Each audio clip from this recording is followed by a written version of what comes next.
Hey, what's up, everybody? I'm here to bring you another review. This time is of The Legend of Zelda, Princess Zelda from Twilight Princess. Let's get started, guys.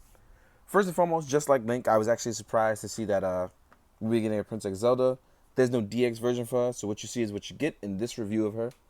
And I want to say that she's really nice. There are some downfalls to the figure, but we're going to get started on that in a second. In the meantime, let's get started on other stuff. Now, as far as articulation, because it's usually what I cover first, uh, this figure has some areas where it's great in and some areas where it falls short. That being said, the head articulation is actually done pretty well. Just like Link, she can go left, she can go right, up and down. The hair actually has its own joint as well, so that actually can go up and down as well. And everything is pretty much covered as far as the head.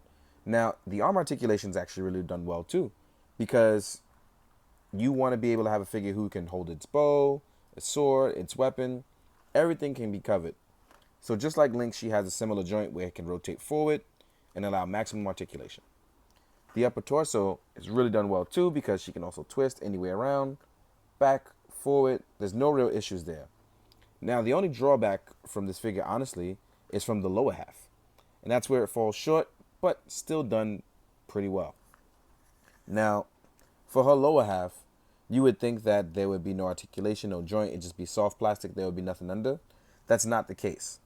There's actually legs for the figure underneath. They're really skinny, but as you can see, they're there. And let me see if I can just pull these out. Yep. So I'm going to pull these out so you guys can see what's going on. Ooh, and I'm hurting my hand. And you actually do get legs. You actually get a full rotation of articulation. It's actually done really well. There's even ankle pivot. Really well done ankle pivot. The problem is not these two side skirts. It's actually the front skirt being made of hard plastic. Not soft, but really hard plastic. So this sucks because what happens is if this was actually soft plastic, you would be able to bend and get it in a certain position that you would want it to be in. But because the emblem is here and this design is here, there's a hard plastic printed here that won't allow you to actually get the maximum articulation for the figure. You actually would have gotten a great Princess Zelda figure instead of just a good one if this wasn't the case here. Because these are actually soft plastic. Well, I won't even say soft plastic, but it is softer than this front one. As you can see, it's bendable. I can rotate it out a little. Here in the middle, it's a little more brittle and hard, so you can't get it to get the full the full range of articulation. Sorry about that. Because even the back purple part's actually soft plastic. So I'm a little confused as to why they went that route with her. Maybe they just phoned it in because they figured Link would be the better seller. Or the simple fact that, you know, she's not a major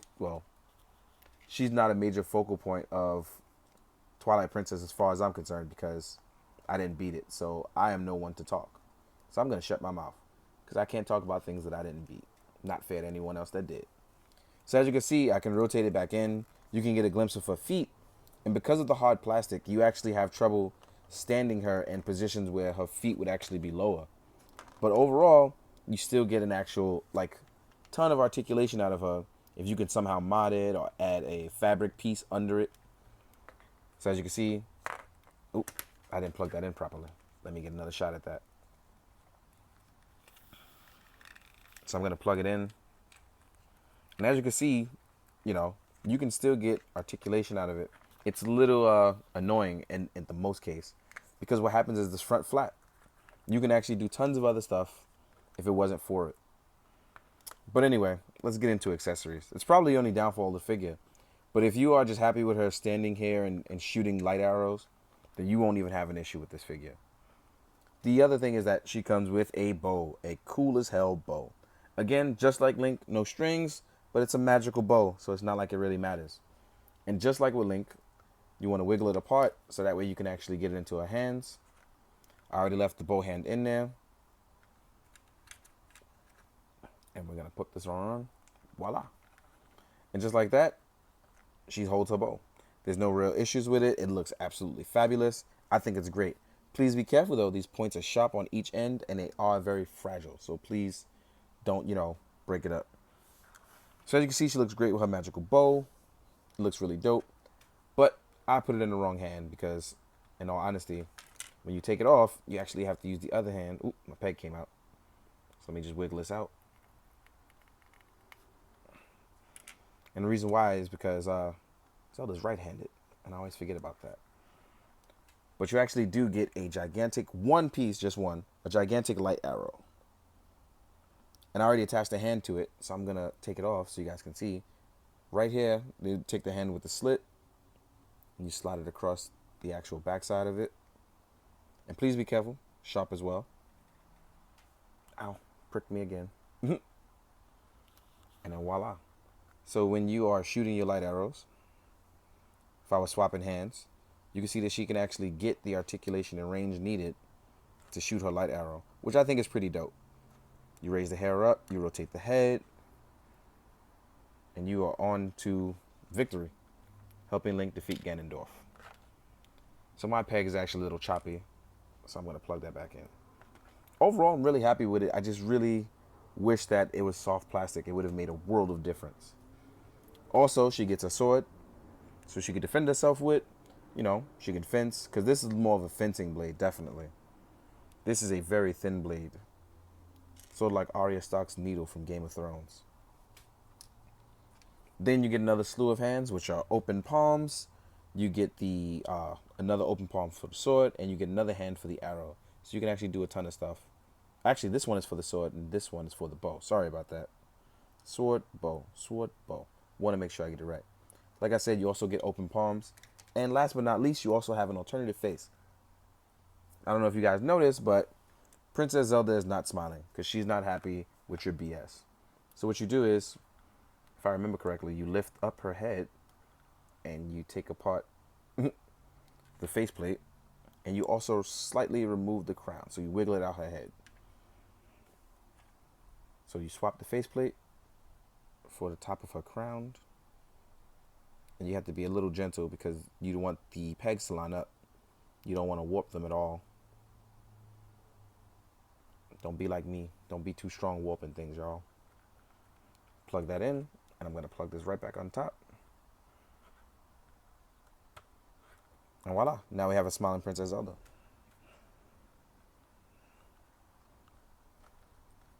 Let's put a hand back on.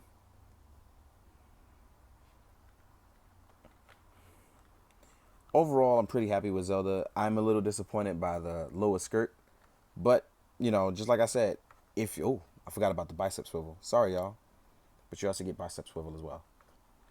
But overall, I'm pretty happy with it, especially because it helps me complete my Link. It's very rare that we will get a Princess Zelda followed by a Link, because we definitely didn't get one for Skyward Sword. So it's a new thing that where you go, you know, just like I said in the Link review, there is room for improvement. And since it seems like Max Factory and Figma are listening, I expect them to go, hey, we messed up, we can do better. And they will. So this is her next to Skyward Sword Link. As you can see, she's taller than him. Let's get him out of the way. This is her next to the Twilight Princess Link. Still taller than him, because you wonder why? She's cool as hell. This is her next to a Kamen Rider. He's a little bit taller. This is her next to an SHF DBZ custom. It's a Time Patroller body. They stand about the same height. But considering other figures, it may not be a little taller, smaller. This is her next to Deku, another Figma. As you can see, she's bigger. This is her next to a Marvel Legend. Let's get those guys out of the way. This is her next to Mezco Frank Castle. And an SHF Death Trooper. So as you can see, she's a little smaller, but it works. If you want to do head swaps, you now have a princess head swap. I think it's all pretty cool.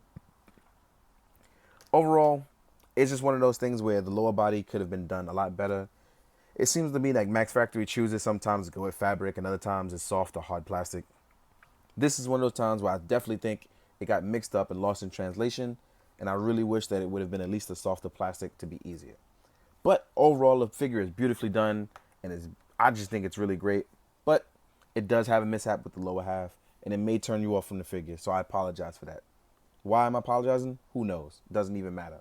In the meantime, guys, hope that you are drinking your water. I hope that you're being good. I hope that you are doing good. Don't forget to keep your hearts full, guys. Later.